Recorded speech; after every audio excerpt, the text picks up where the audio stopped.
A segunda parte dessa classificação do Reels, ele vai olhar o seu histórico de consumo. Histórico de consumo de pessoas semelhantes ou de perfis com conteúdos semelhantes. Então ele olha o seu histórico de consumo e começa a te mostrar mais coisas parecidas com aquele autor que você já seguiu, que você já consumiu. E por último, ele vai olhar de fato o autor em si e as suas conexões. Já o feed, ele inverte essa história. Ele foi pensado para entregar o seu conteúdo para quem te segue, majoritariamente para quem te segue. Ele vai olhar, em primeira instância, o peso do post. No caso do feed, o que é o peso do post? Se esse post tem muita atenção e muita interação. Essa é a primeira coisa que ele olha. Se tem muito visualizações, ou like, ou comentário, ou compartilhamento, até salvamentos. Então, o tal do peso do post.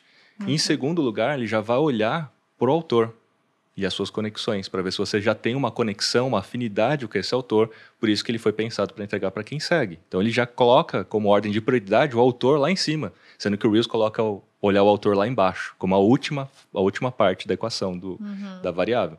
Então, ele já coloca mais para cima. Então, ele olha o peso e olha o autor. Por que o peso?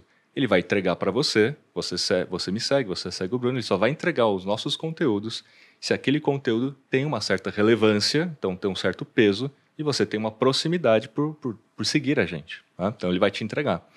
Só que ele não entrega 100%. Como a gente sabe, hoje a taxa de alcance média é de 12% no Brasil para Instagram. Então, em relação ao número de seguidores que você tem quando você faz um post, você alcança em média 12%. Hoje, os benchmarks... Hoje no feed. Tá. Hoje, os benchmarks, ou seja, aqueles perfis que têm um alcance relativamente bom, que são aqueles que você pode se comparar e falar, eu quero chegar lá, a gente está falando que tem em torno de 20% a 30% de alcance em relação aos seguidores. Por que eu falo de 20% a 30%? Porque vai variar de acordo com o tamanho de número de seguidores que você tem. Então, quem tem mais seguidores, invariavelmente tem uma taxa de alcance um pouco menor, e quem tem menos seguidores, uma taxa de alcance um pouco maior.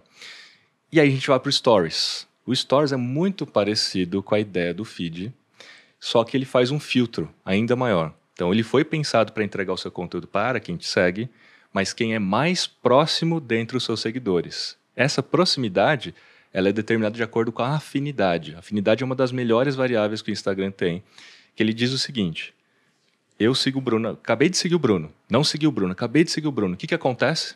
Eu começo a ver o conteúdo do Bruno imediatamente. Já percebeu isso?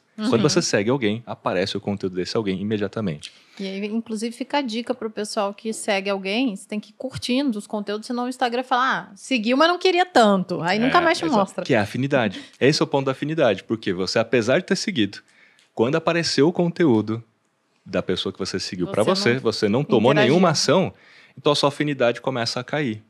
E essa afinidade, ela é conferida no final de 7 dias. A partir de você ter seguido, no final de 7 dias, ou seja, uma semana, ele vai passar a régua. Falar, realmente, será que a Malu tem afinidade com esse perfil, sim ou não?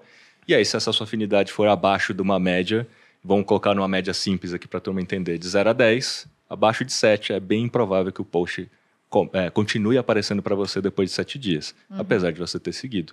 Então, o Stories, ele foi pensado para entregar seu conteúdo para quem te segue é mais próximo nos últimos 7 dias. Por isso que a flutuação do alcance dos Stories é maior, é mais variável. Né? Então, você tem uma semana que é muito boa, de repente alguns dias que são muito bons, outros dias que não, aí você não sabe exatamente o que está acontecendo. E essa proximidade, ela não depende só dos Stories, percebe? Porque o que você faz fora dos Stories determina a sua proximidade com aquela pessoa. Então, se essa pessoa curtiu um post no feed, aumenta a afinidade dela para ela ver os seus stories. Se ela te manda um inbox, aumenta a afinidade dela para ver os seus stories. E se você responder ela, se você seguir ela de volta, aumenta ainda mais. Seguir de volta é a maior ação de afinidade entre as partes. Você me seguiu, eu te segui de volta. É claro que a maioria das marcas não segue ninguém de volta. E aí fica a minha dica. Vale a pena seguir algumas pessoas de volta. Entre elas, influenciadores da área, mas também os seus melhores clientes.